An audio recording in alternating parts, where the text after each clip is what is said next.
It's funny you brought that up. I was actually thinking about that with the, and we'll backtrack after and kind of give you a little more of an introduction, but like you've been around some, yourself, you're pretty well known yourself and been around some pretty well known people. Yeah. And that habit we have as people, whether it's intentional or whatever, to like name drop and to talk about like, people that and then you want to bring that stuff up, and it's almost like to give yourself validity in a way. And I don't think like we have some guys here, like we have a guy in the gym that's friends with Peyton Manning. Yeah. They just happen to be at the University of Tennessee at the same time. Yeah. And he doesn't necessarily like say it to like, hey, guess who I know? But like, I don't know if it's our perception of it, but like when you hear him, he's like, well, I was golfing with Peyton one time. And you're like, are you saying that because you want to see him, and he's a super nice guy. But I could only imagine that's magnified like 1,000%. Yeah. And I find myself doing it too. It's like, it's the name dropping thing, and it's sometimes it's like obnoxious, and I'm like, oh, why did I say that? But it is, if I've worked with somebody, it's like a common.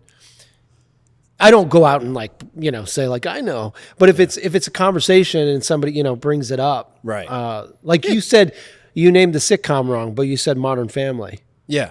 And what was the one with? Actually, he was on both. So Ed, Married with Children. Yeah. But you said Modern Family. Well, that's the show that he's the... it is. Yeah, so on Married with Children, he was the shoe salesman. Yes. On Modern Family, he's the grandfather, and he owns the closet company. Yeah. So Jesse Tyler Ferguson is in that show. Right. And he was the lead of Extreme Makeover Home Edition, which was the show I was in. Yeah, 6 Degrees of Separation. Yeah. Right? We got around from So I had to stop myself when you told me that story. I was like, I'm not saying that because I know like, him. Well, so I feel like that's probably a good segue. We can kind of back up into an introduction. So Darren Keefe, Darren Ryer, which one do you typically go by? So when I was in LA, when I first moved to LA, Ryer was too hard for casting directors to pronounce. Okay. They would pronounce it Rear. Okay. And so it just got to be, my agent at the time when I moved out there was like, you got to change your name. Yeah. And I was like, well, my middle name is Keefe. Okay. So it's actually my middle name. Right. That's what I assumed. And I just went with Keefe to the chagrin of my father. Right. Which, fortunately I didn't become like, Tom Cruise, and he had, so it's okay. I didn't, not yet. Yeah. Not yet. Right. Yeah. What is Tom Cruise, like 75 years old or something at this point? That guy's like fitter than all of us. So I met you here through the gym, how I meet most people in my life these days. And I say meet, it was like messaging back and forth. You were kind of moving to this area, had done CrossFit before, you were going to be coming into the gym.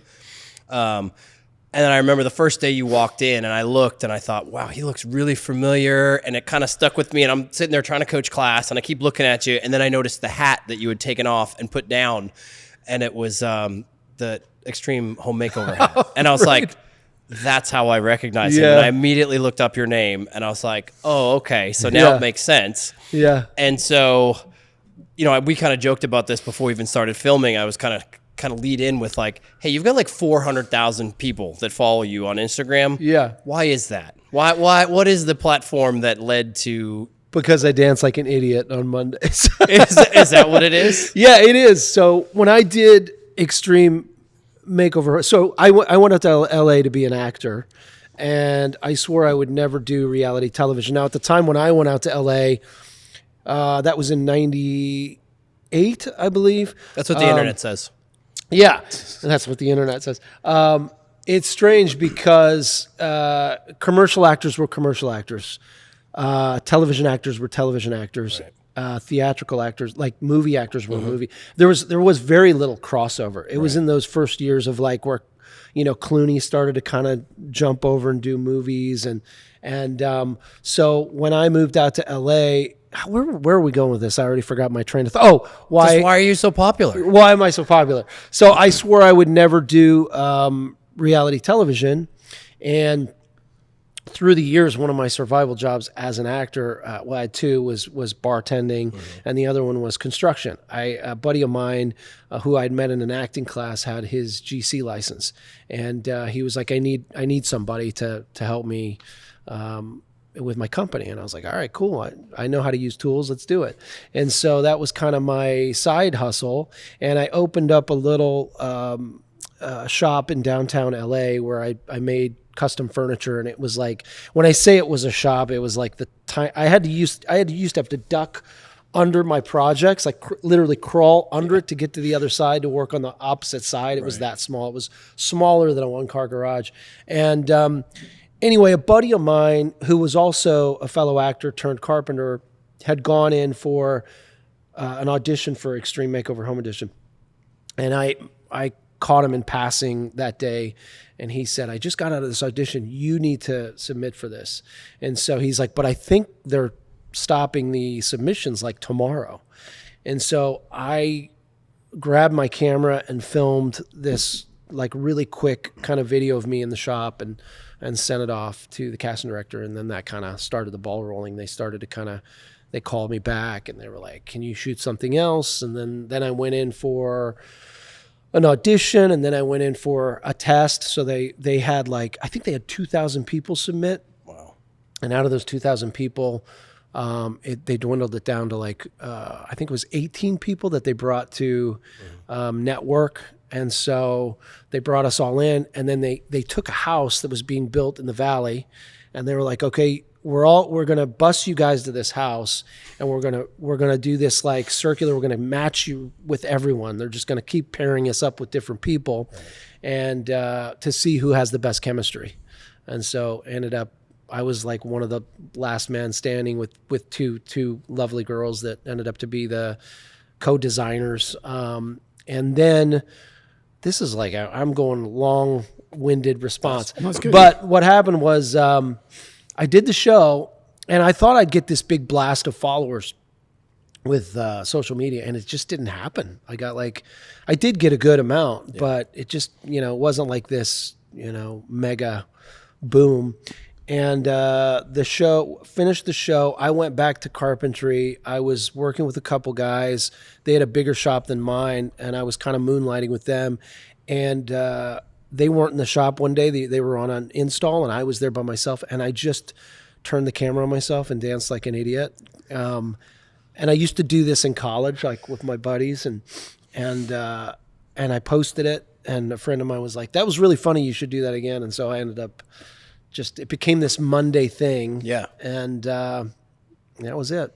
And then that got me the following. People started to, now everybody on social media dances like an idiot, but at the time there was only like maybe 20 people or something. You were the pioneer in the space. I was a pioneer of making a fool out of myself. Isn't it funny? Like you don't get to decide what makes it, We've talked about that before. My wife had this weird like viral video. It got like 12 million views on like Instagram or something. And it was one of those goofy like challenge things you do with your husband. It was this thing, you're like kneeling on the ground and you put your hands like on your chin and you're supposed to like just like sit up. It was like this foolish thing. And like most of the videos were like the woman would just like sit straight up. And the guys would start to do it, and they would fall on their face. Yeah. Like they'd start, whatever it was. Like they didn't know what to expect. They couldn't balance themselves, whatever it is. And so this video was literally us on our back porch, and I'm down like that, and I just look, and I'm like, I can't move. I'm like, I can't do it because I was like leaned too far forward, like, and it just turned into this whole thing, like tens of thousands of comments. They're like, some people called her butt heavy on the internet because like she had like a lower like center of gravity. Like I was arguing with a guy on the internet, and I'm like, I'm the guy. Yeah, right. He's like saying how he's like defending guys and stuff, and it's wrong for women to shame us. I'm like, I'm the guy. It's my wife. It's okay. Like, calm down. Right. Well, like you just don't get to decide what the thing that just goes viral or makes you more visible to other people. So it's pretty funny that like you found your niche though. I mean, it's good I keep doing it on Mondays, and it's fun. I've now I kind of it's cringy because the first ones that I've done, like I look back on them and I really took it kind of serious. it's so cringy to watch, but now it's like I just, to me, it's just, I have fun with it. I try to fast edit them and just kind of do, goofy stuff, and I try to make fun of myself is really what I'm doing, Yeah. No, they come across really well. Like they're funny. Good, I like watching them. And I think it's that way with anything. Like I think, the space I'm in, like how I used to like coach things or teach things or, I'd start coaching CrossFit and the first time you're teaching someone how to do a muscle up compared to what it looks like 15 years later. Sure. And you're like, how did anyone not get hurt? Like, we can always in hindsight think we could have probably done better at different times, but it's, Did that take you like a lot of kind of courage to put yourself out there? So like I was ex-military, then I went into doing hair, and everyone was like, oh, men shouldn't be doing hair, and you got carpentry and dancing and, the whole, you got to be a man, this and that. Yeah. Like, did you ever get any of that? Totally. Yeah. Okay. I used to get a lot of like, how'd you handle that? Really, like a lot of bro-y comments from carpenters being like, this guy sucks, and which I totally understand. I think I handled it with age. I think if I'd have been in my 20s and gotten those kind of comments, I probably would have crushed me. But being older, it's having some life behind you. It's like, man, I've heard that in different parts of my life. Like it's cool to show though that you sticking it out. Yeah, because like look where you are now. So many people would have stopped. And I have a lot of respect actually. One of my, I always thought, man, I was like, I should go to barber school. That'd be a cool gig. So I totally get that, man. I was doing female hair. You know what I mean? Like I wasn't a barber. I was a cosmetologist. No, I didn't get even that much crap. That Ben was a hairdresser. Beautician. He likes to tough it up and call himself a barber. No, I don't call myself a barber. I've never. Just kidding. Yeah. Yes, I'm a beautician. But, I think that's cool, man. But no, man, I could just see. I would always kind of feel that way sometimes putting out videos, and I'm like, oh man. So sometimes I wish I would have stuck it through and just been like, screw them, like whatever. Yeah. So it's cool to hear that you, stuck it through and kept on doing it. And I think, that stuff does affect you in a way. It's just it's a matter of being able to manage it as you get older, no matter what it is that you get criticized for. It's just kind of sidestepping it and not letting it bother you. You also see all the people that you are making happy. Yeah. I mean, listen, when when I get comments or it's like, and it sounds trite, but it's a cool, people will reach out and be like, I'm going through cancer, or I just lost my dad, or, my dog just died, or whatever. I'll get these like messages and it's just like, you made me laugh, and, and I needed that today. Thank you. And it's like, it's just a small little thing, but that's cool. It's a huge thing, man. Yeah. It's a huge thing. Yeah. Well, I think that's cool. Like consider the source too. Yeah. Like what I'm kind of thinking as you guys are talking, it's like a confidence thing. Yeah. Like the wealthiest guy in the room isn't probably walking around talking about how much money he makes. I know, like the jiu-jitsu space, we've talked about that a few times. The guy in the room that is going to wipe the floor with everybody else in it isn't bragging about how good he is. He's just going to wait until it's your turn and he's going to choke you. Right. You know? So like the squeaky wheel gets the grease, that loudest person, like, okay, buddy. Like, whoever's commenting is probably not in the best headspace. And I'm sure that's probably a lesson you tell your kids where it's like, and again, like as you get older, you kind of realize it is like, usually the kid that's picking on you is jealous in some way of something that you have that they don't, and they feel, you know what I mean? It makes them feel bad about themselves. And so they outwardly. Yeah. And it's easy to say that. And when I do have those kind of conversations with my kids, but then when you're in the spot and yourself and you're like, okay, what would I tell my, 14-year-old daughter if the roles were reversed? Yeah. For sure. So you mentioned moving here. 98, as the internet says. Yeah. So you were originally born in Northern Ireland. I was, Something I did not know until recently. And you lived there for a pretty good portion, or the early portion of your life? Yeah, I left as a kiddo. So my dad was with Goodyear. Okay. And Goodyear had transferred, he's American, and had transferred him from Ohio to Ireland. They opened up a factory in Northern Ireland. The cool backstory, or I don't know if it's cool or not, but so my family's farm was called Monbrief, and it was and Craigavon, and Craigavon was between two cities, or two county, or small cities called Portadown and Lurgan, and it was all farmland.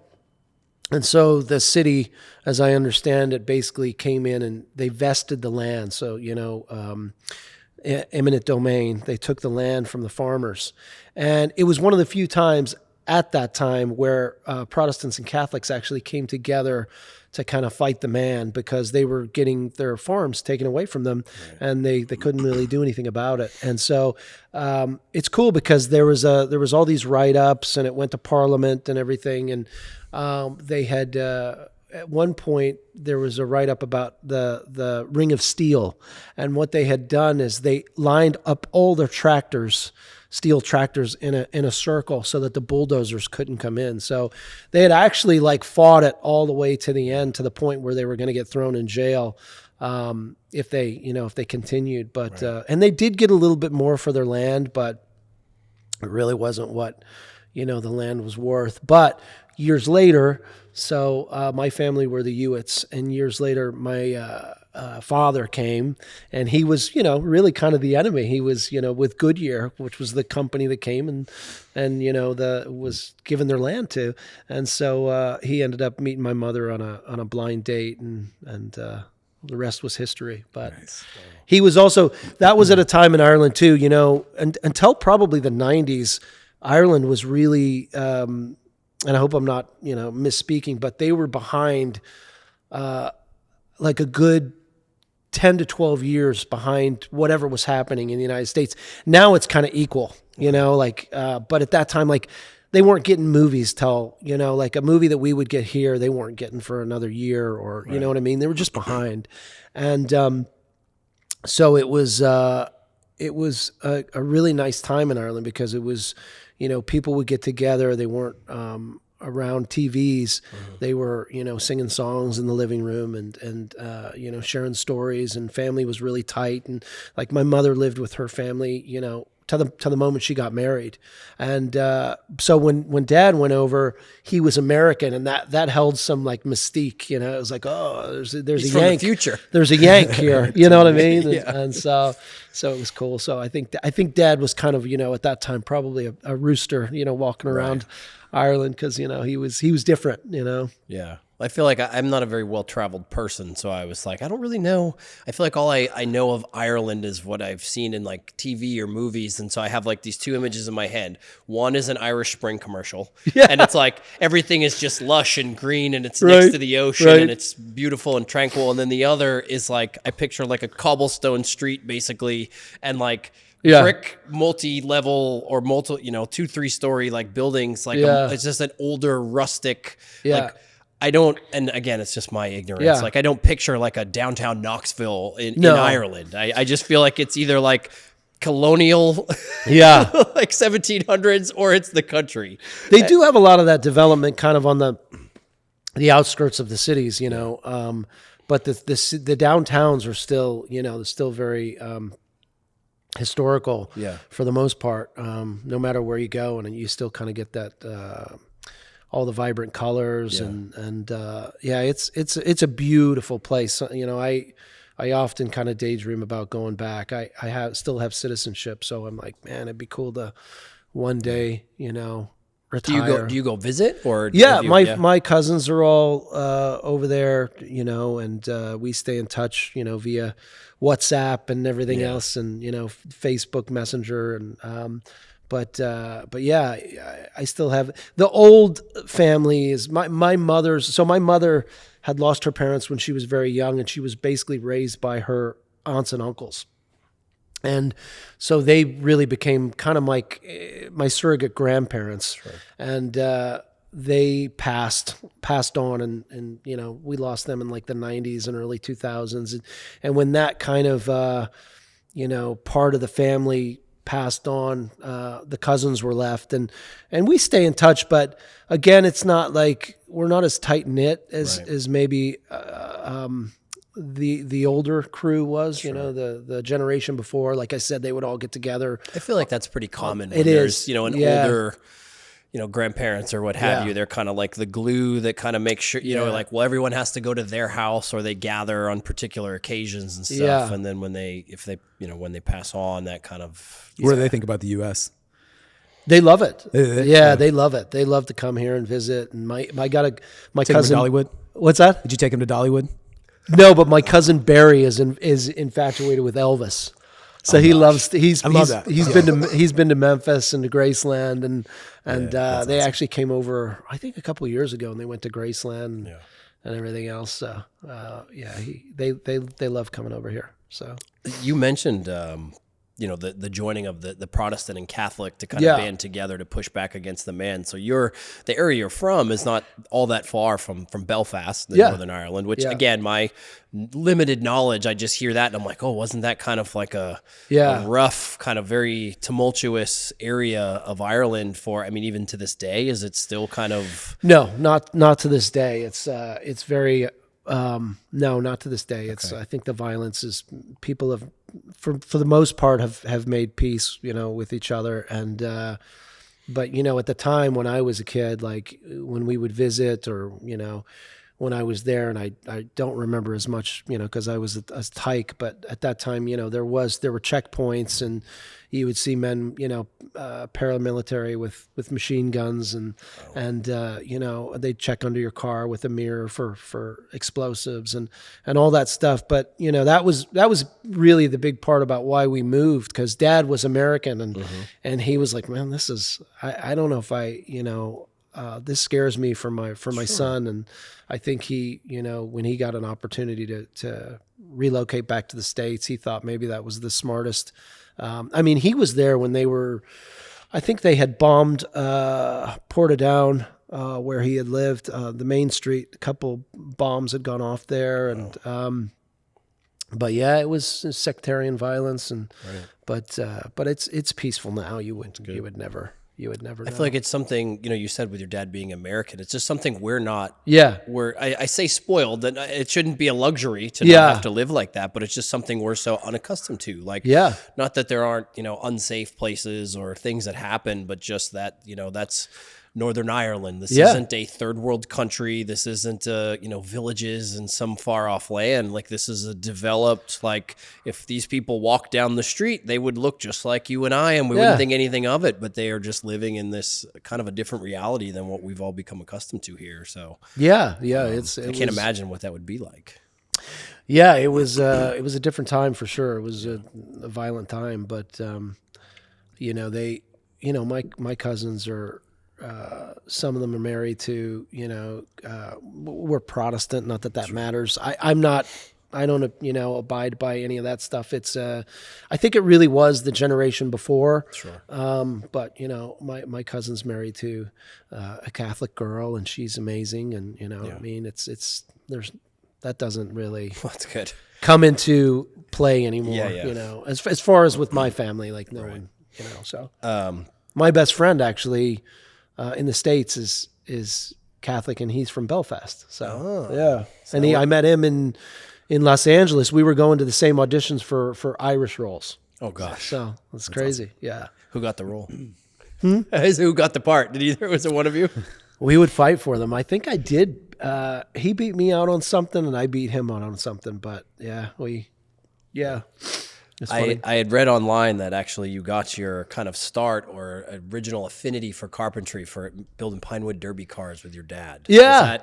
Is the internet correct on that? Yeah. Dad used to have a little, which is, my dad would not say he's a woodworker at all. And he's probably not, he's handy. Yeah. But as a kid, he had this little, we lived in, West Tennessee, in a little town called Lexington when I was growing up. And we had this unfinished basement, and there was like a little room down there that Dad had put his tools in. Of course, to a kid, you think that all the tools are just, man, and now I look back. Bob Vila. Yeah. And now I look back, and he had like a little skeleton, sure. Tools. But anyway, he, we made a derby car together, and then later in life, I had when it used to exist, what was it called? Industrial Arts. Okay. So it was like a woodworking class, sure. And we made derby cars in that too. Yep. And I remember I got really into it and made the Batmobile. Very nice. And, everybody else had these like chunky blocks, and I had like spent all this time sanding it down and, making it into the Batmobile. Was that West Tennessee area where you moved when you originally came over from Ireland, or? Pretty much, yeah. We landed in Ohio for a couple years, and then Marysville, Ohio, and then we moved. Dad got a job offer in Lexington, and we lived. I like to call it like Friday Night Lights, because Lexington is just a tiny little sleepy town near Jackson, and it was like the thing to do on the weekends was watch the high school football game. You could hear it from the house. You could hear the band playing. Yeah. And I just remember being a kid and thinking that was like so cool. And everybody would go to Sonic, and they'd give out little like footballs, and just was that kind of culture at that time. That was the 80s, man. I'd love to go back and such a simpler time. I love the 80s, man. I would love to go back and just soak that in. No phones, it was like the roller rink, and it's like my son calls that the olden days. Yeah, right. When I talk about when I was a kid, yeah, right. I'll bring that up. Like, we didn't have, you just went outside when you got home from school, and you just rode your bike places, and and he's like talks about it, the olden days. I'm like, I guess. I mean, to you, sure, buddy. He's 8. So, when you were young, like, what did you aspire to do? Like, you started getting into the woodworking on some level. Yeah. But like, did you have this, like, I'm going to get into carpentry, or maybe something in the theater or arts, or, because it's funny, I was thinking about that, of how I can see those two things kind of going together in some way. There's like a creative component to it, right? Where like, someone more like engineering or architecture, like that's just a different, like you're creative in multiple levels. Yeah. What is that? Is that left brained? I don't know. I think it's right brain. brain. I don't know. I'm the creative brain side. Yeah. I'd say you kind of have to have a little of both for carpentry. You do. Yeah. But yeah, I mean, just the visionary of being a. But I fake a lot of it with the math stuff. Yeah. I was terrified in high school that they were gonna yank my diploma while I was sitting in the stands, because I was horrible at math. Like I was in remedial math in as a senior in high school. What is it? Not to get off too much. I'm kind of finding out that my son has an issue with math and numbers, and he just doesn't get it. Are you kind of like that? I mean, definitely. Yeah, my dad used to get so frustrated because he just could not get through, and he's not great at math either. So he was like, "Oh my God, I got to teach my son how to." You know what I mean? Yeah, but it's called dyscalculia. I don't know if you've ever heard of that, but it's almost like dyslexia, but with numbers. Oh, interesting. Yeah. But it's like maybe it's a new diagnosis, maybe not. But I just like telling time and just having just numbers in general are just so hard. I think I was undiagnosed ADHD. I just could never focus on. It was really hard for me to focus on homework, but on the flip side, like creatively, I could get lost. I was a drawer, so I would draw and paint as a kid, and I really thought that that's what I would do. I ended up I would draw all the T-shirts for high school sports. If they needed like a wrestling T-shirt or the prom, or I did the yearbook one year. I did all the illustrations. Like I thought I'd be a cartoonist, and I actually took.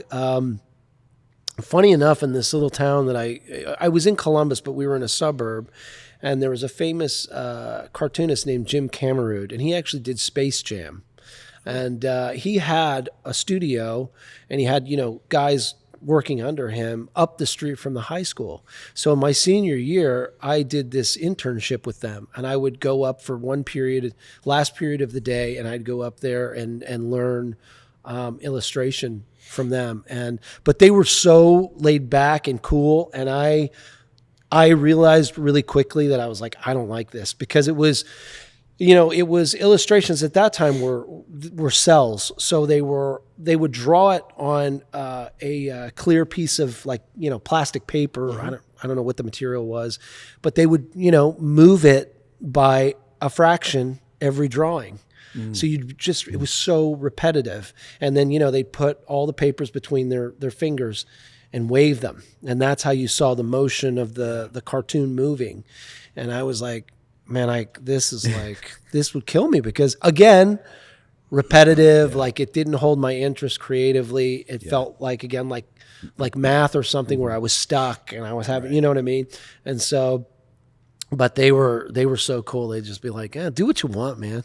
Like, awesome. If you don't want to come, don't come. So I would pretty much like, I'd either show up or I'd blow off the last period of high school, you know, and they were cool guys. So I do wonder, like you said, maybe I was an undiagnosed ADHD. Yeah. I wonder about that. Like, is that really a thing, or are we just wired different?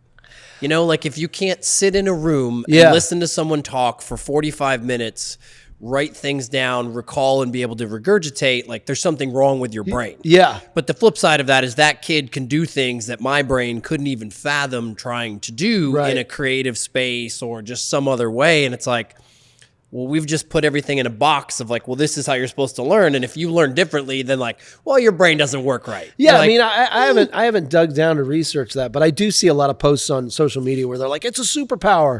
I'm like, well, in some instances, you know, I'll take it. Because you can hyper focus. Like, I think it's like an Elon Musk thing, right? Like he's like, you know, on the spectrum or whatever, but he's like brilliant and the richest man in the world. So I think it's worked out okay. Yeah. Like he might learn a little different than me, but you know, he's got hundreds of billions of dollars. So. Yeah. When I get into a project, whether it's, you know, woodworking, which most of the time it is now, like, you know, and it's something creative, because most of the stuff I do is, you know, obviously it's like one of a kind or creative, and I'm not mass producing anything. So I do get lost in it, and it's a lot of fun for me. It's like I shut off the world, and that's like my...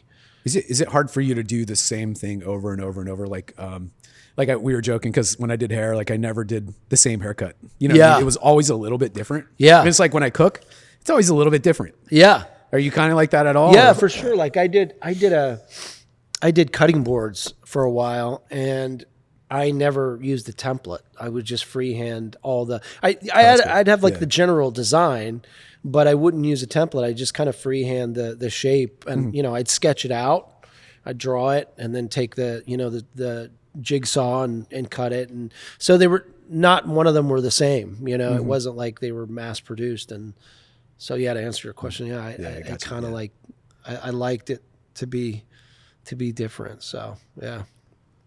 So then how does that end up in LA? What? That might be a big leap there, but so we're talking about like small town, going to Sonic, high school football, going to Sonic, handmade cutting boards. How does I saw Top Gun? What is the progression? Is that really? No, it was. It sounds really cheesy, but I saw Top Gun. I always loved movies. I love getting lost in movies. Like, you know, as a kid, I loved watching movies, but I think, you know, I thought, man, this is a career. Like, I thought Tom Cruise looked so cool in that movie. And that kind of made me gravitate to it. I was like, that's a thing. You can get paid to do that. So I never did it in high school. I took a class after high school.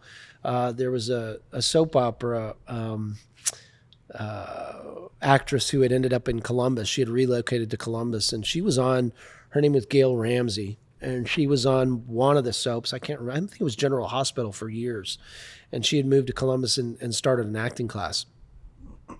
And so I went to this acting class with a group of, you know, whoever I ended up with in class, who later became my friends. But we had all taken this acting class. It was like Thursday nights or something every week. And she was like, you've got something. You should, you know, you could actually do this if you wanted to do it.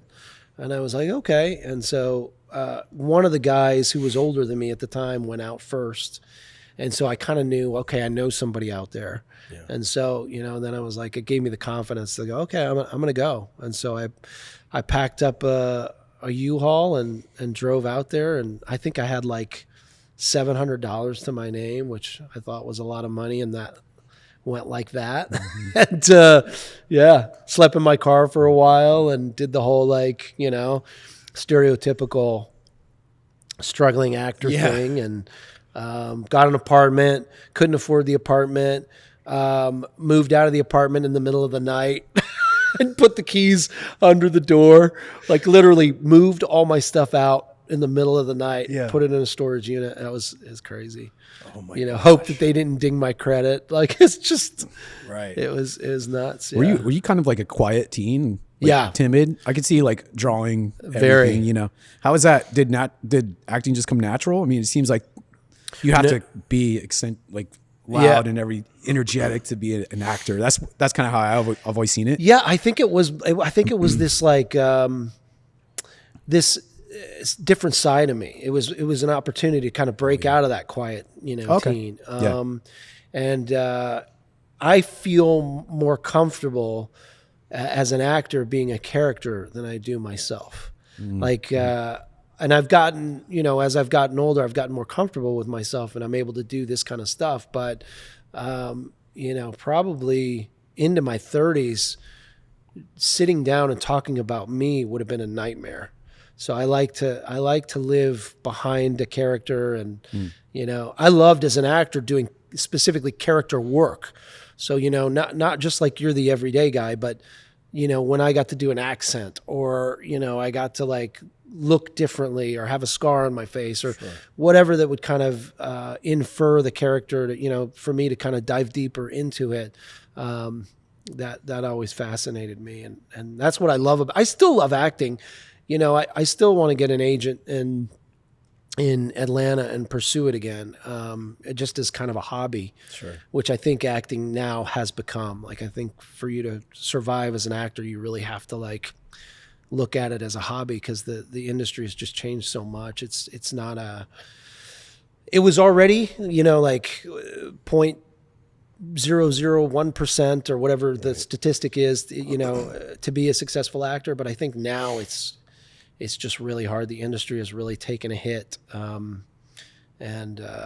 With social media has really changed the game. And now you're seeing these vertical, I think it's all going to move to vertical content, but people just aren't tuning in anymore to television. And well, that's what I was going to ask. I feel like it's kind of taken over a lot. Like, there are internet attention span and social media celebrities that are as well known or more well known than 100%. Because it was Tom Cruise, it was whatever the action hero potentially. For me, it was Arnold Schwarzenegger and Sylvester Stallone and those type of. But obviously, the more, I don't want to call them not serious actors, but people that didn't just play superheroes basically with their shirts off. Yeah. But those are the most well known people outside of athletes in the world. And now, obviously, I'm a little older and separated from it, but like, I couldn't tell you what movie is new, who is in it.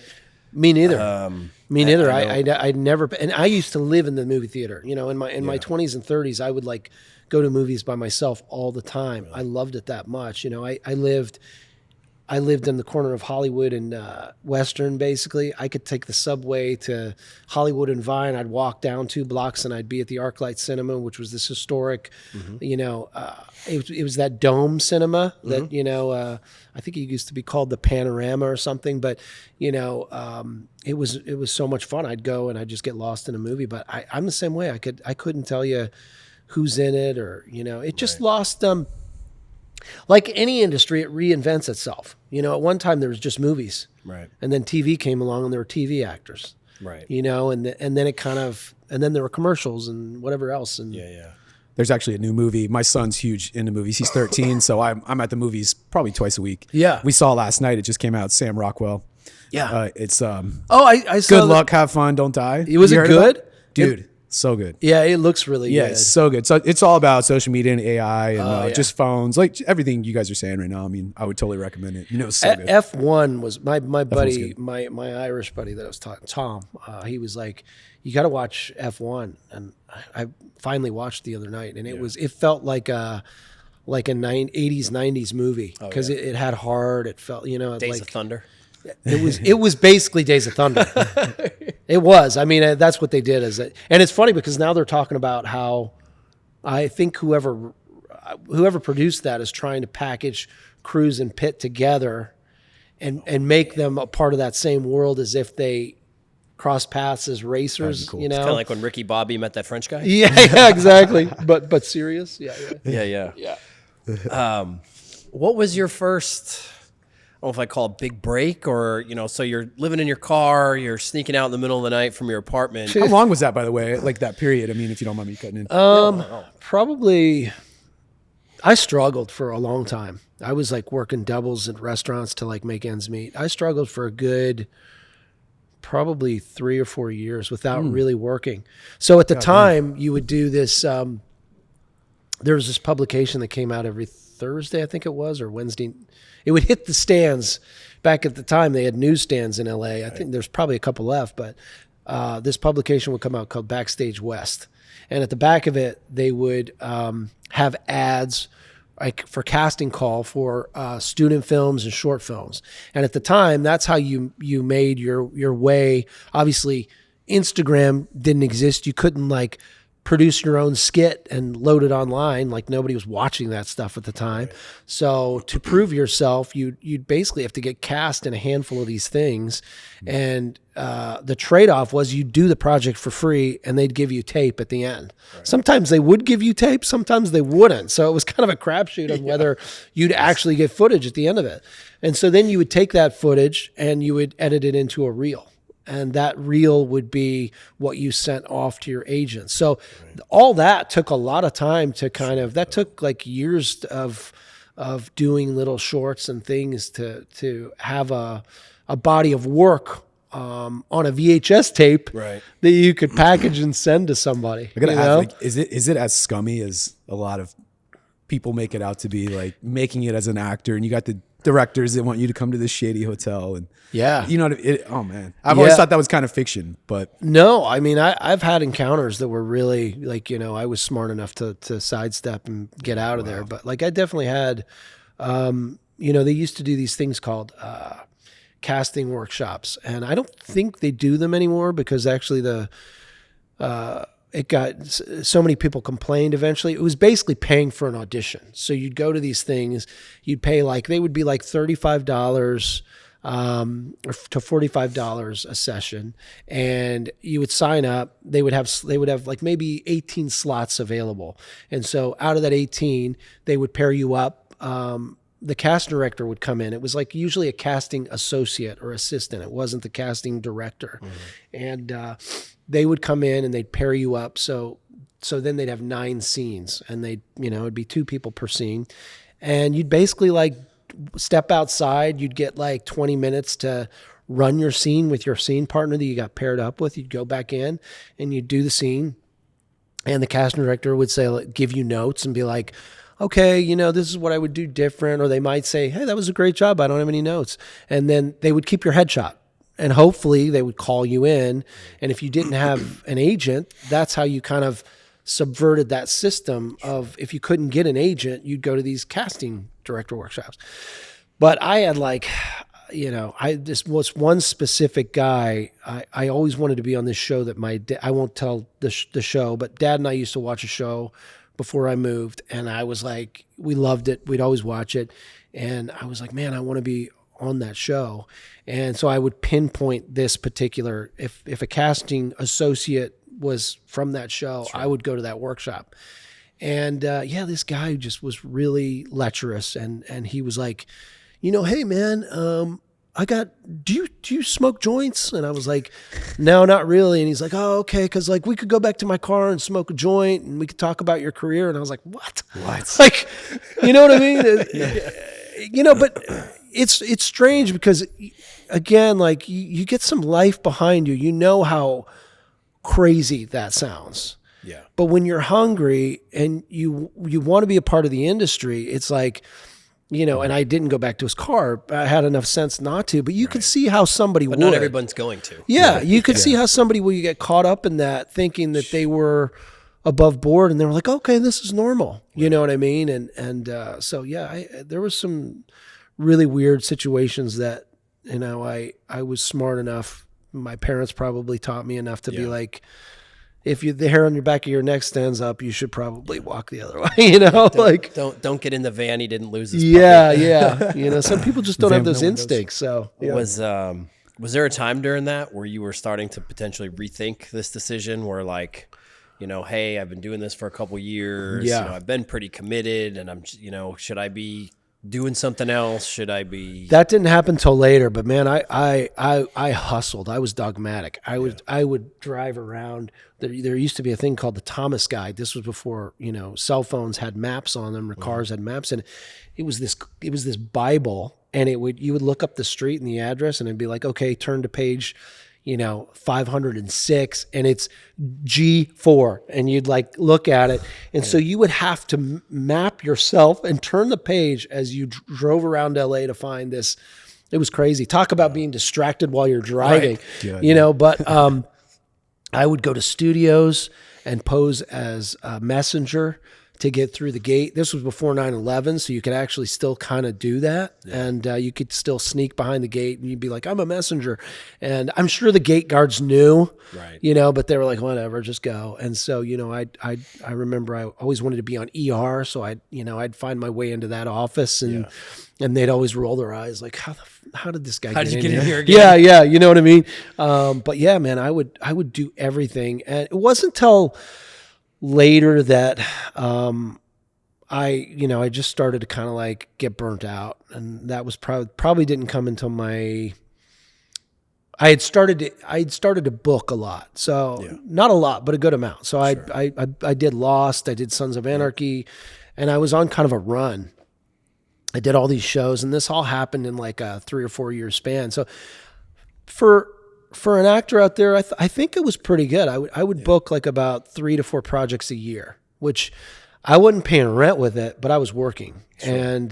And so about 2000 and I'd say 10, it started to slow, and I was like finding myself back kind of in the restaurant industry, working a lot as a, and at that time as a bartender, and at that time I was like, I'm going to be a bar manager. This is what I'm going to do with my life, which was, I'm all respect to the guys that do that. There's nothing wrong with it, but that burned me out too. That was late nights and, dealing with crappy people, and I really kind of like, I started to kind of get depressed, and I was like, man, I don't know if this is, the acting slowed down. I was getting maybe like, I'd book one thing a year, usually like an independent film or maybe a guest star or co-star on something. And it started to slow, and I was like, man. And then Extreme Makeover came along.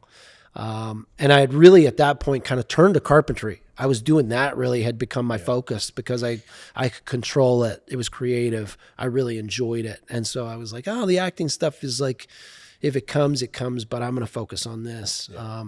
So it's crazy when that happened because two loves paired together. Right. So it was like I had learned how to be in front of the camera. I had learned where to step. I knew where the camera was, so I knew like how to stay in frame, but stay in the scene. So, even though I was myself, being Darren on a show for HGTV, I still you still had to be technical, in knowing where the camera was and knowing not to block somebody. And so I'd already picked up those, attributes from acting. So it was easy to transfer those over. So it really served me well when I did that kind of creativity. Yeah. So, yeah. Was there, so we kind of referenced or mentioned the, the name dropping thing and, whether, even unintentionally, was there ever kind of a moment for you where you kind of like looked around and you're like, holy cow, that is such and such person, it's in our nature. Like I've never been around necessarily a whole lot of like famous people or celebrities necessarily, but there's like, whether you know them very well or not, or whatever, it's just a moment where you're like, oh my gosh, that's, I'm not even a huge fan of whatever athlete it might be, but you're like, holy cow, that's Patrick Mahomes. My gosh, I don't even like the Chiefs, but. So early on, I did a horrible like B movie. Okay. And I was actually, the guy used to come into the restaurant that produced it. Lovely guy. Him and his sister used to always come in, and he was producing, B movies. And he was like, I'm going to cast you in this movie. And I was like, oh, great. And so it was like, I think I had like 2 lines. I was like some military guy, but it was, and I can't remember his last name, Fred. He was a football player, and he ended up being, do you remember the 80s show called Hunter? Yes. What was his name? Fred? I can't remember. He was an ex-football player. But that was like, because I was still in my early 20s, and I was like, man, Dad and I used to watch that show. So I was like, that's Hunter. Don't get a lot of Hunter references. Yeah. And then later, what was the other one? I worked on Lie to Me, and I worked opposite Tim Roth. Okay. And I was shaking in my boots. Like I was like, man, I got it. Like I think he was an Oscar nominee or won an Oscar. So I was like, man, I got to like go toe to toe to this guy. And I was supposed to be like the villain in it. Yeah. And so that made me really, really nervous. And it's funny because like in the scene, I don't think, I hope people can't pick up on it, but I can hear my voice like quivering, kind of cracking. Yeah. Cause I was like, man, this is Tim Roth. And he was a nice guy, but yeah.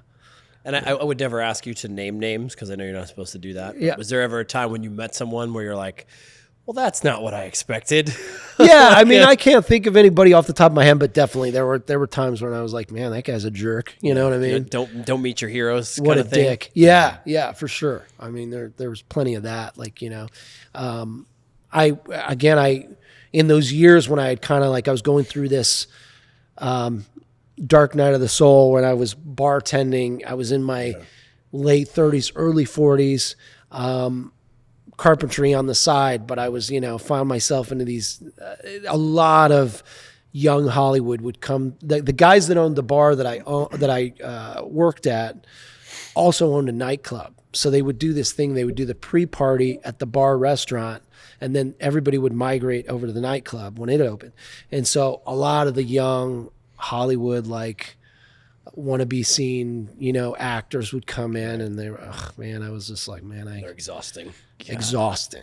Like, you know, love themselves and just. Yeah. Did bartending kind of kill your social battery? I feel like someone who hyper focuses so much, like I'm the same way. Yeah. And I have a very limited social battery, man. Like it's gone. And you know, that was my issue with doing hair too. It was like, I can't talk all day. Like same. Yeah. It's gotta be the same. I mean, it probably burnt you out, you know? Oh man, big time, you know, and I know that, like one of my last bartending gigs was I was in Venice on Abbot Kinney, which is a really famous street.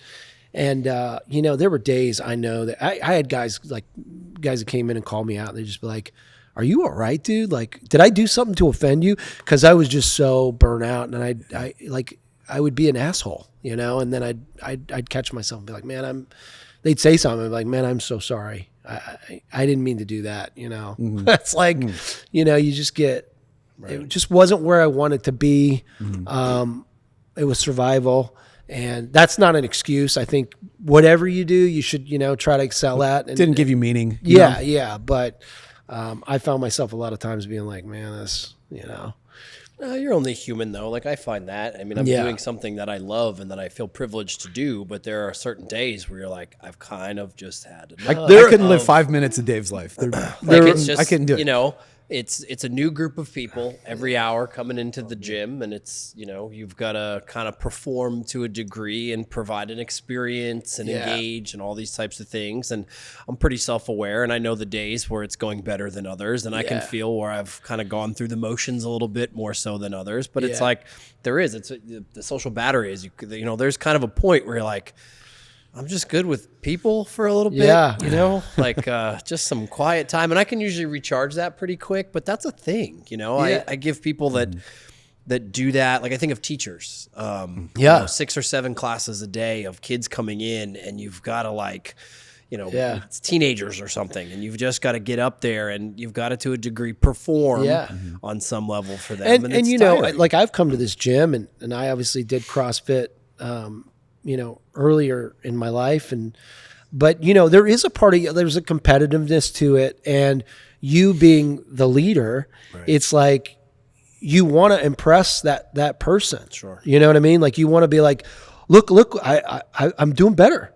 You know what I mean? And like, you want to get that mirrored feedback. And I'm sure for you, it's like, you know, you want to give that too, but it can be exhausting because it's a lot of energy. You like, have to, you know, you're trying to look at 20 people in a class and make sure that, you know, you're noticing when they excel and they've improved, and give that feedback and you know, so that they feel like they want to, you know, continue to come back. And I know it comes from a genuine place, but it's like, that's part of the gig. Yeah.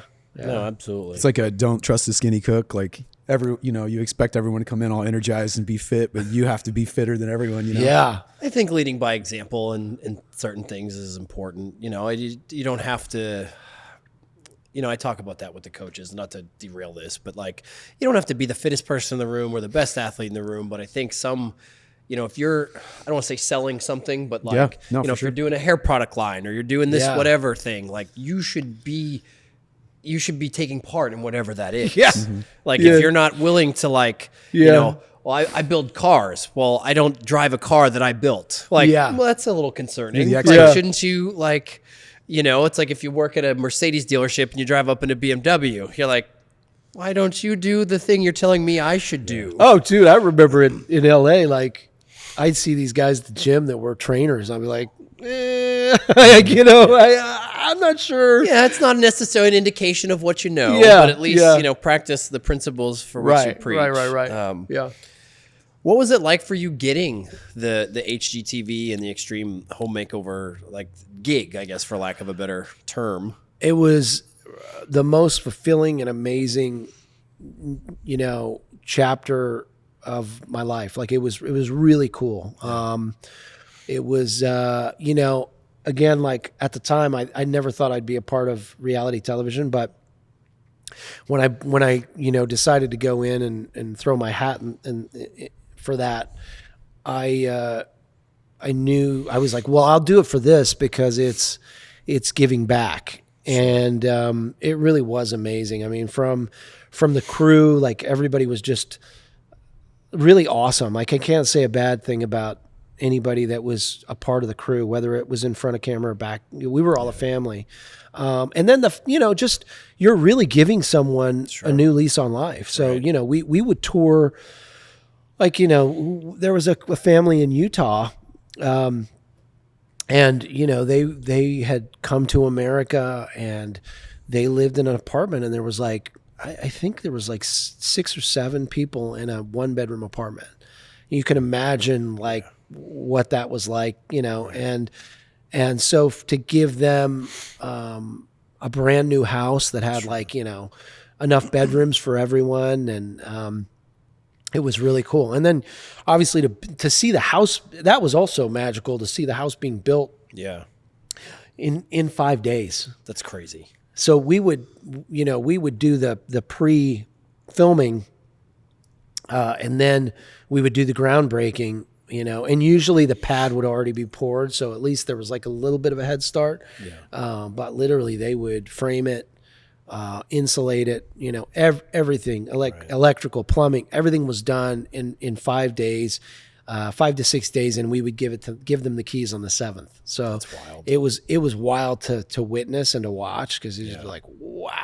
You watch now, it's a year for someone to get a house built. Exactly. And we would go to sleep. Obviously we had to sleep. So we would work a full day and go to sleep, and you'd come back the next day and the roof would be on, or all the windows would be put in, or, just something that was like, how did that happen? So it was really fulfilling, and just the heart behind it. And obviously it was a proven IP, that show had been around for a long time. Ty Pennington made it. I'm friendly with Ty now. He's a great dude. And he made it famous. And so to kind of ride on those coattails, and they actually brought Ty in. So to work alongside him and have that experience. And I remember, I don't remember when it was. I just remember watching that show. It was every Sunday night. I remember my wife and I watching it years and years ago. And it's funny because I understand it is all reality TV, but I feel like when you say reality TV, that's not what people think about. It's the Love Island nonsense. No, exactly. You're like, I agreed to do reality TV. Well, you didn't agree to marry someone without ever seeing them first. That's a whole other type of reality TV. That was almost like it was a charity reality. Yeah, TV, and if you think of even just in social media, what it spawned, even just on social media, all these guys that I follow on social, this guy Jimmy Darts, and all these guys that give back. There's another guy named Zach. I think he's a Canadian kid, but they have these channels where they do this, hey, why were you kind to me? And then they give them $10 $10,000 and change their lives. And it's, I mean, that's Extreme Makeover. That's, you know, really when you go back, like that's where it started, you know, at least on camera, you know, that, so it was a really cool experience to be a part of. I miss it. We ran right up against COVID. It aired in 2020. It aired in February 2020, and LA locked down in March of 2020. So it was like, you know, I hear they're going to open up in a couple months. Yeah, right. We ran right up against it, and then, you know, they did. So we had 500 volunteers and 500 tradesmen on every show, plus the crew, the film production crew. So it was like to test all those people, it wasn't happening. So the logistics of that. So it burned out, as you know, it flamed out as fast as it ignited. Yeah. That's too bad. That was such a good show. And I'm trying to think as we're talking, was that one of the, I mean, I remember growing up and seeing, like, I've referenced the Bob Vila thing, like that kind of, but was it one of the earlier, like, home repair improvement, like in real time kind of shows? Like, I mean, now there's all, I mean, that's all HGTV feels like at this point. Is like, it's every, you know, it's the couples, it's the brother and sister, it's the this, and they're all doing these different parts of the country. But I feel, what do you even remember or familiar with? Was there a lot of that around even when? I don't think so. I mean, I think it obviously existed, and obviously Old House has been around forever. This Old House, right? Yeah, this Old House.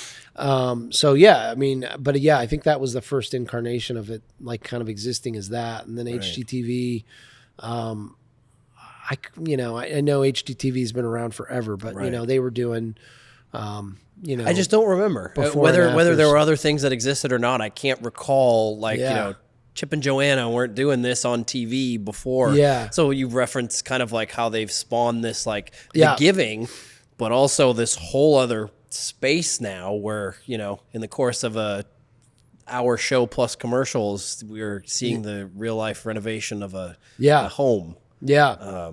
Which is still fun to watch. I don't know how many times I can watch someone like redo a house. But I can just still always watch it for some reason. It's incredible, man. It's like, you know, it was incredible being a part of it, and it was, you know, incredible to watch, and just every part of it was awesome. So, yeah.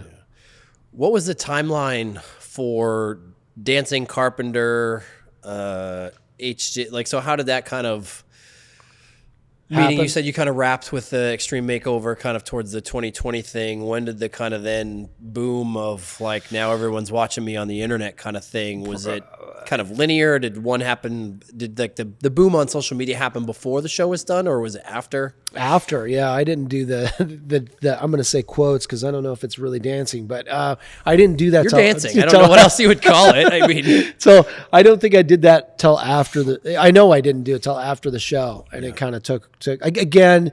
At that time, there wasn't a lot of people doing it, you know, and I think that now there's so many people that have eclipsed me. Like, you know, there are people that have millions of followers that do it, you know, every day, and really have a page dedicated to it, and you know, which sometimes I'm like, man, I should have really charged more after it. I think I had, like, I know that in 22, 23, I got a little bit lazy. You know, I just didn't do it as I wasn't consistent. And I think anything on social media, you know, if you're trying to grow a business or grow anything, it's consistency. You have to stay consistent. And I think that kind of dumped me from the algorithm. So it's still great, but you know, I owe so much to it. I've been able to work with some amazing brands, you know, that I still do, and I love that side of it. You know, I started doing social media because I wanted to get free tools. Like, I was like, okay, I did Extreme, you know, Makeover Home Edition. Maybe I can get, you know, maybe one of these like tool companies will be like, oh, let me send them some free tools. Right. And really, like, that was one of the reasons I was like, it seems like people are getting free stuff, you know? Right. And then it's just kind of grown into, I don't really think I ever got free tools. I did. I got a couple free tools from Lowe's. So, or I don't know if you say it's free. It was an exchange. Goods for services. Yeah. But But I've since been able to tie in kind of, my past experience with renovations and building and, building now, and these brands want to work with me, which is so amazing. And that's another really cool thing is like most of these brands are just, it's not just the brand, it's the people behind it, like the people that work there, whether, specifically in marketing that I deal with. And I don't think I've ever worked with a company where I've been like, ugh, like they're all really good people and fun to hang out with, and they'll like, I work with Renewal by Anderson a lot, and they're awesome. Like they're just a great group of people. I get to go, they invite me to their like yearly gala, and I get to be a part of the team for a second, and they're just so warm and welcoming. And, I just went down to the home show with Ferguson Home, and, again, their team is just fun people, they just everything I saw. You guys they look like you're having a blast. They work hard, but they like to have fun too. So it's not just, it doesn't feel like work at all. Have you worked with dancing blue shirt guy, Michael? I forget his last name. Oh, he's like a head marketer for a painting thing, but he's starting to blow up right now. No he's kidding? A DJ at a wedding. I'm a wedding photographer on the side too. But what do you not do, dude? He was a DJ and just like the coolest guy ever. And then oh man. And then I reconnected with him. Holy crap, he has like a ton of followers on Instagram, and he like dances with a blue shirt, like UT football games. Dancing blue shirt guy. Yeah. But he has like this little. I gotta check him out. Now. There's one guy that blew up. I don't know his name. I don't follow him. I should, but he was like a UPS driver, and he blew up like a couple years ago, where he was like dancing in his UPS truck, and I'm like, maybe you got to start dancing while you coach. You got to dance. I don't think that's going to really help anybody. Know what you're good at. Dancing is not one of those things. I'm curious to like, so what does this look like now kind of in your head? Where does it go from here? Well, yeah. Like what is, so you're thinking like, okay, the next like, you might have very specific things over the next couple of days that you're supposed to, like I have a pretty structured life for the most part, right? Like I know these certain things need to happen, whatever the case may be. But you're in a kind of a more interesting space where there seems like there's a bit more fluidity to it. So it's like, do you, or even can you, map out the next 6 weeks, the next 3 months, the next year of like, okay, what am I doing kind of with all of this stuff, and where does it all go? Well, the answer to that is you should, and I should. And I think this is where my, ADHD, if I have it, again, undiagnosed, maybe I don't have it. But it's hard for me to concentrate. But, I do need to do that. And that's the smart way to do it, is to really map it out and to be strategic about what you're posting and be, again, consistent. You have to be consistent. So my goal for 26, that's what year we're in, right? Yeah. Is to be consistent moving forward. And I've got some goals that kind of jump off of like brand off of social media that I'm going to start pursuing, which is I've got an idea for kind of apparel. I wear a lot of baseball caps, and I've got some ideas for that. I think, with AI, it's going to push a lot of people into the trades. There has been a huge deficit in kids pursuing the trades. So I want to be some sort of conduit of getting kids inspired about getting into the trade. So, hopefully kind of follow in, Mike Rowe's footsteps. He's really been an advocate of getting people excited about being in the trades. I want to do that too. I want to, and whether it's, when you think of trades, you go electrician, plumber, GC, but I think that there's also, as we move into AI, creativity is something that AI will never be able to replace. So, it might not be a trade in that, you're licensing yourself in electrician, plumber, but it might be that you love art, and that's a trade. You know what I mean? Sure. If you're really good at art and you want to be a painter, that's a trade. So I think that it's not just, what we normally think of, but there are all kinds of creative outlets that you can make a career out of if you're dedicated and you really chase it and you have something to offer. Right. I think a personal touch is what's going to be, I feel like we've talked about this before, even on the podcast, of like, hey, everybody, we're going to stay home for 2 weeks or however long it's going to be. And everyone loved it. Yeah. And then after a little while, everyone hated it. Yeah. Like, I haven't left my house. Yes. I haven't spoken to a person, right? That's not on the other side of an electronic device. Like, there's a connectivity that we require as the species that we are. Yeah. That all of those things are great, and we're gonna, computerize everything, but there's still a human component to that is missing in a lot of cases. So it's like, that's fine.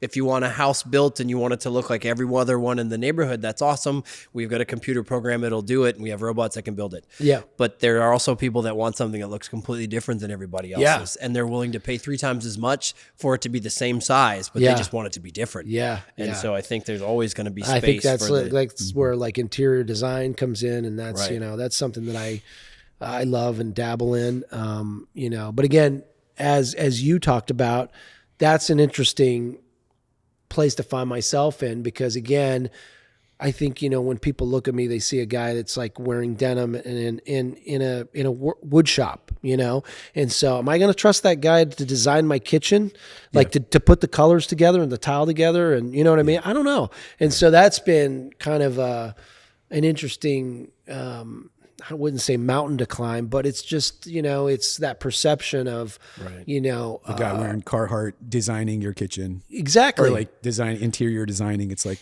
but you probably have great ideas because you designed your, but I don't look like the guy that, might do that, normally, the stereotypical, exactly. Whatever that looks like. And I think, rightly so too, that's a very female, dominated industry, interior design. So, and of course, you know what I mean? There's some amazing interior designers. I go to the kitchen and bathroom industry show and the IBS, the builder show every year, and, get to meet all these incredibly talented designers and builders. And so, there's some amazing designers there and that have been doing it for years. So. Are there a lot of men starting to do that, or is it not a lot? Well, that's the thing, is like, I think that if men explored that, it's kind of like weightlifting, women are weightlifting now more, and they're just putting up these insane numbers. And you're like, what? Right. Yeah. But it's like men and doing things like that, you never know. It's just, men just don't explore it. Yeah. Again, it's like, you doing hair. It's like, it's something that you're passionate about, but, I guess, what do we say? Like in society, it might not be something that, people would look at you and be like, he does hair. You know what I mean? Like, you look like a masculine dude. And so it's like artist or something. And so people just don't normally go like, well, so a wedding photographer. I think it's changing a little bit. It is. I think because I hope so. Social media, just evolution in general, people are just kind of opening their minds up to like, you don't have to be you don't have to look a certain way to do whatever. Yeah. Right. The pioneers too, like, you holding on and staying with it, it's huge. Yeah.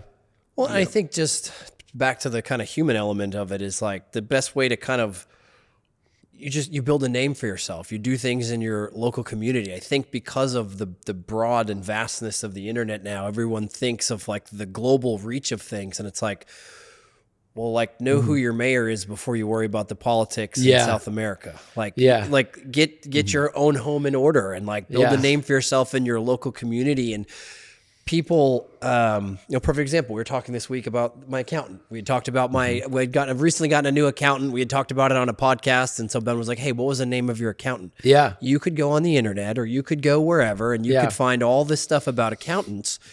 But you're going to trust word of mouth from someone that you know and that you trust. So if you go in and do a good job doing whatever the project is, that's going to spread. It might not be as wide of a reach as the internet or whatever the case may be, but that's actually how human connection works. Yeah. And how businesses, especially, get off the ground. Yeah, and we've talked about, like, you and I have talked about real estate. I know you've kind of been interested in, you've got your license and all that, and that's something that I've been interested in kind of delving into. And I really haven't jumped off the diving board here in Knoxville at all. I've one of the things that I love about branding is that I can use kind of the acting side of me and the storytelling side of me to create a 60-second or however long short that tells a brand story, and I get to produce it. Right. I get to write the script. Right. You know what I mean? And I enjoy it. It's so much fun.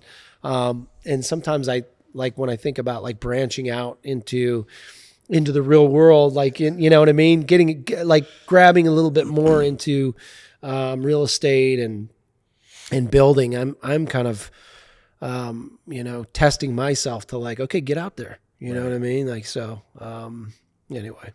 Yeah. No, I mean, you just got to start with anything. Yeah. I mean, it's easy to say. Yeah. But it's just, like you said, with the social media thing about consistency and just, getting the reps, so to speak, to kind of go more into my world. Well, I enjoy it too. Like, we've had coffee a couple times and it's like, we may never do anything, but it's good to like continue to bounce each other, ideas off of one another and be like, oh, maybe, because eventually something will stick. It's good to keep you motivated, yeah. And you have those conversations and you get excited. And it's, like you had mentioned this before, kind of like your two worlds kind of came together with Extreme Makeover. And and that's when preparation meets opportunity. You just put yourself in the rooms and having the conversations enough times, whether it's a conversation with me or you're sitting somewhere having coffee and you're having conversation with somebody and there happens to be someone at the next table who's like, hey, I've really been looking for something to park $10 million in. Let's talk. Yeah, I mean, who knows? I understand those opportunities are, not super common, but like, the more reps or the more, you put that stuff out into the universe, it's better than just, sitting and thinking about it and stewing in your own head, because then it's never going to go anywhere. Yeah. So, I've taken this year to kind of slow down. I was renovating spaces in Los Angeles with my buddy that I'd mentioned before. And then I kind of gone into my own, I found myself enjoying really the interior design aspect of it, which led me to like, okay, let me build products. So that's when I started designing like furniture basically. And they were basically, I basically did tables. And then I moved that sort of mindset to Charleston. I moved from LA to Charleston and opened up a shop there, did it there. And then I moved to Palm Beach and did it there. And so, I found myself a little bit burned out of opening shops and closing them down and losing all that revenue. Cause if you rent a space, as I mean, I think you kind of walked into this space, but normally you have to dump a bunch of money into to building the space out. And to keep repetitively doing that and walking away from it, I was like, I need a year to just like ground myself and Well, I think it's like they talk about a spaceship launch. I don't know. The math is wrong, but it's like a majority of the fuel is used in the launch. Yeah. Once you've gotten X height off the ground, right. Whether it's going to the moon or not, it doesn't take as much fuel to get. Yeah. So no, that energy, the financial component of it, the mental energy, the physical energy. It's really the mental for me. It's like, and I moved here I lost my mom in 23. And so I moved here to really be with my dad and spend some quality time with him. So I've taken this year to kind of and we're renovating his house. Right. I was going to say, I've seen him in some of your videos. Like he's in the background I feel like you've talked to him a couple of times. Yeah. So we're about to, I'm about to tackle that. We're going to renovate the whole house. So that should be interesting. How does he take to that? Like, hey, Dad, talk. Yeah, he's game. But I don't think being on camera is like his. It's not comfortable for him. But I think he secretly likes it. He enjoys it. So, where do you think you get it from? Do you think it was my mom? Is your mom? Yeah. She was in theater when I was a kid, and I think that's where I probably saw. She used to do. Local theater in Tennessee. Yeah. And she was the probably the only Irish person in Lexington, Tennessee, where we lived. Yeah.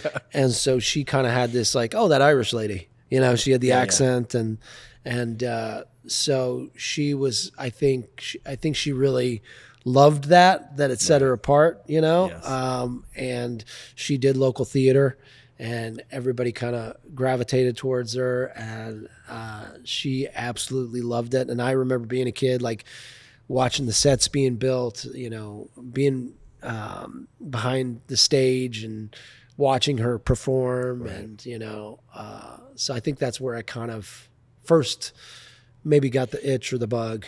So, yeah.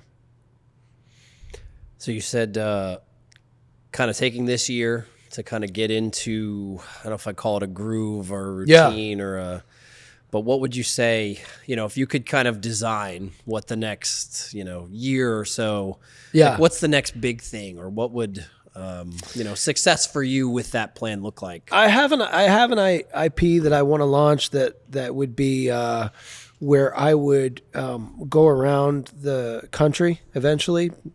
Right now, maybe just kind of stick to this region, but talk to trades people, like people that are, you know, whether they're wood turners, you know, they turn bowls or ornaments, or it's a knife maker or a welder or a plumber or an electrician, you know, and go into their world and kind of talk to them about why they are inspired to be a part of the trades, how it's given back to them, how they've given back to their community. You know, just kind of, again, get people excited about, oh, this is an option. I could do this as a career. And this guy looks like he's having fun and look what he's built, you know? So I want to inspire others to kind of grab the reins and pursue whatever art or, you know, trade they are passionate about, or, you know, so, and then, you know, I think ultimately just continue to work with brands and sort of, and then personally get into real estate and, however that looks, you know, I need to dig down, and we talk about that a lot. Sure. But, so, you know, figuring out how that looks and in what capacity. And, you know, I love to remodel. I'd love to do that, but the economy, you know, I'm not sure that it's in the right place right now to do flips. That was kind of 2008 when you could pick up a house for nothing and flip it and, you know, make a really good profit. But I think now that profit margin is smaller. So, you know, I think you have to be in real estate and you have to find these houses that are off market. You know, so that's a whole other. Yeah, it's an interesting space. Like I struggle with kind of where would I fit in this niche of like doing things, because there's a lot of opportunities. There's a lot of different options, but like which path do you go? And then also it's like paralysis by analysis. Like a lot of people that just, well, I'm just going to do it. I'm just going to go start doing it. Yeah, instead of hope like for the best. Yeah. And that's kind of what I was going to ask, Rick. Are you sort of like a cart before the horse type of person? You've done a lot of, I'm like that. I do so many different things. Yeah. And like, I feel like you almost have to do that. Yeah.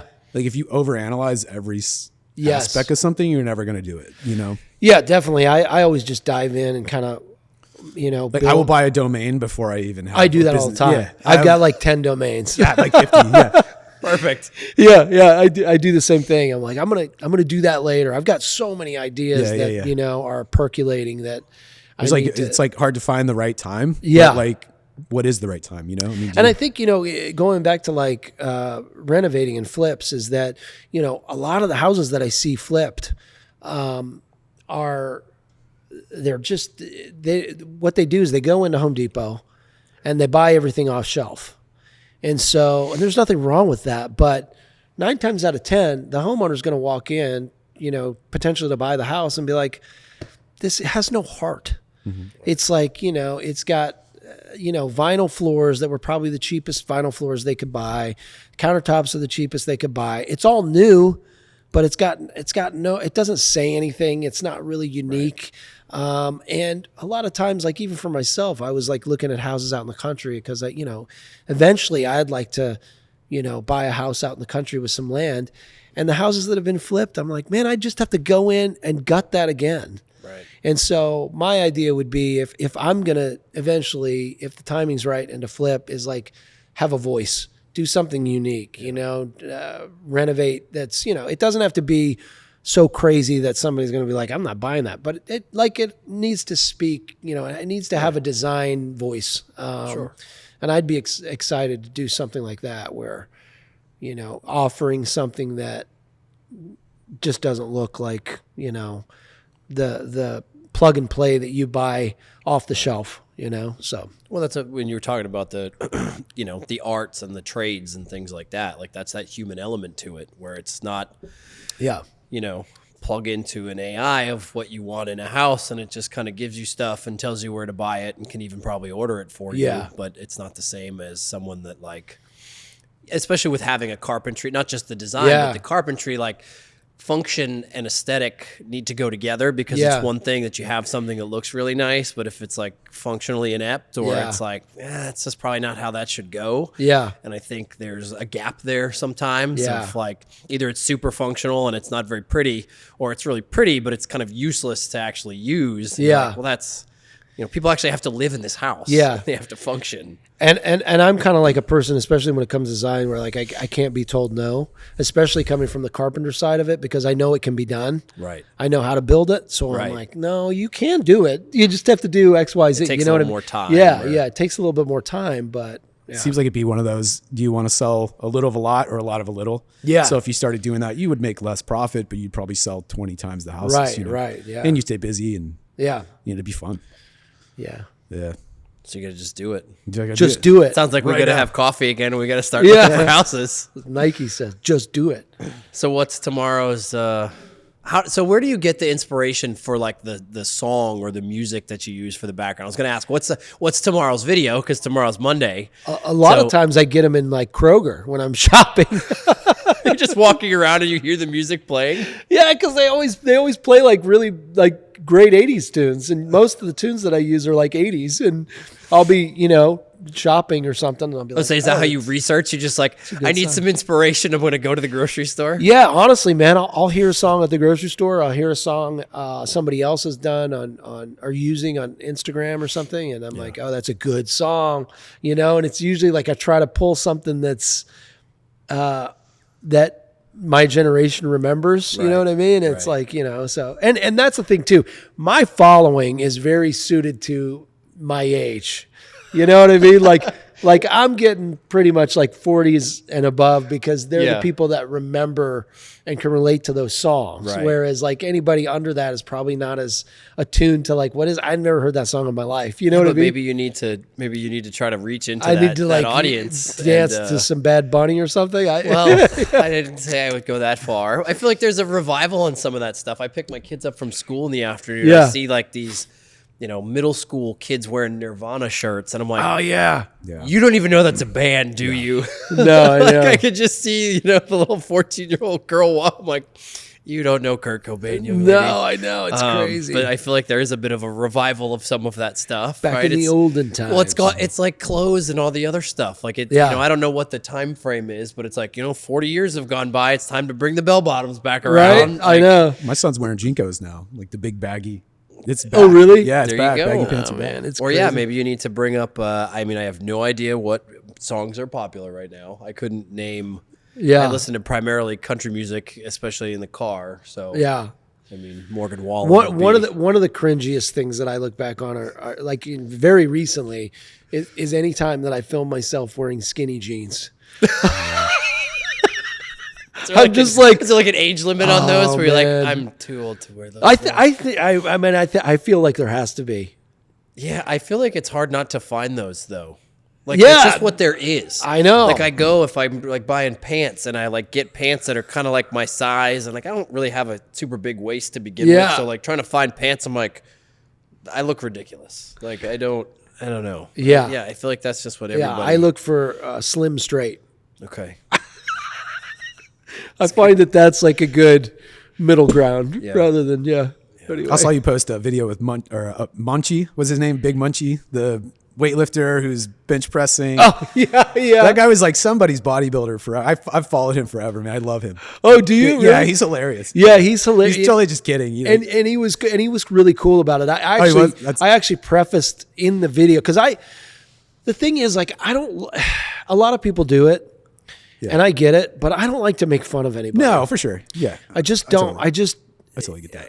I mean, if I do it... It didn't look like you were making fun of him. No. Yeah. But if I do it, it's like, it's lighthearted and it's, because when I was a kid, I was picked on. And so I think that I'm sensitive to that, whereas whoever's like out there doing their thing, whether it's a goofball like me, like dancing, like we talked about it earlier, sometimes you get these negative comments and some of them do affect you a little bit. They hurt a little bit. Absolutely. You're like, wow, and so I don't ever want to be that guy that's, that's punching below the waist or making fun of somebody. Like, and if I do it, usually in the comment, I'll say like, thanks for being a good sport, or you know what I mean? Like, I think that's the response he was. Yeah, he was totally cool with it. He was like, I mean, he's this big old weightlifter. He was like the bodyguard for some celebrity back in the day. Yeah, it was like Sylvester Stallone or something. Yeah, he still lives for that moment of his life. He does. Yeah, and I think that most of these guys recognize that's like, even if it, like with the old saying, like any press is good press. Yeah. So it's like it's just putting more eyeballs on them. But yeah, that was cool. I was kind of going through, so Ben had he'd come up with like some really good and detailed questions, which I basically ignored through a majority of the podcast. But you kind of, it's funny because I feel like this happens so often. You kind of like answered one that caught my eye. One of the legacy and advice is kind of like this category. And listening to you talk about wanting to go out and advise into the trades and kind of encourage that, and even what you were just saying. And one of the questions is, if people could remember one thing about you, what would you hope that it is? Positivity, happiness. Like, life's too short, especially as you get older. It's like, I think about all the stuff that I stressed about and, in my 20s probably cried about, whether it was I couldn't pay a bill or some girl or, whatever it was. And it's like, as you get older, it's like, it's so transient, these moments of struggle. They come and they go, and I still have them, but it's like I'm better equipped to deal with it. And I think you do a great job at it. Just spreading positivity. Being supportive of others, and I mean, if that's my stamp, like that would be awesome. And that's all I'm trying to do is, whether I'm telling a story with the brands, they're telling their story or telling my own. It's just, being positive, being fun, lighthearted. I think everything that's going on in the world, it's like, just having that levity is important. And, for sure. So. Yeah, I mean, that's a great answer. It's kind of the vibe and the energy I've gotten throughout the different, the questions that we've been asking. So. Yeah. And I think, as I get older too, I'm religious. I lean into Christ, and as I've gone through chapters where I haven't done that, and chapters where I have, and and I'm still learning about that relationship with God, and it's an important one to me. And so it's I think that's also a good foundation to kind of call back on. Right. So spirituality, and that can be anything. It doesn't have to be, like, for me, it's Christianity. For somebody else, it might be something different. But I think that connection with prayer, or the universe, or whatever you feel called to is important. I think looking outside yourself and being able to pray to a higher power just helps us all. You feel a little less alone, and like it's in somebody else's hands. And I really do believe in manifesting. Mm-hmm. I think it's important, and I think continuing to talk into existence your goals is super important. It just makes sense. Right. It just makes sense to remind yourself every day, whether you call that religion, or you're speaking to yourself, every day, if you are reminding yourself of your goals and where you want to go, like it's so important. Right. So talking into existence your dreams. So. Man, I feel like that was, yes, sir. And that concludes our TED Talk for today. That was great. No, thank you so much. So, Dancing Carpenter. So, what's the best way to now get out into the internet world and support you and see all your content? So, at Darren Keefe, I guess, is Instagram. More to come. I want to branch out into YouTube and everything else, but right now it's just Darren Keefe. Oh, like it sounds without the O. Okay. Yeah. Awesome. Thanks, guys. Yeah. Thank you, sir. This has been great, man. I appreciate it. Yes, sir.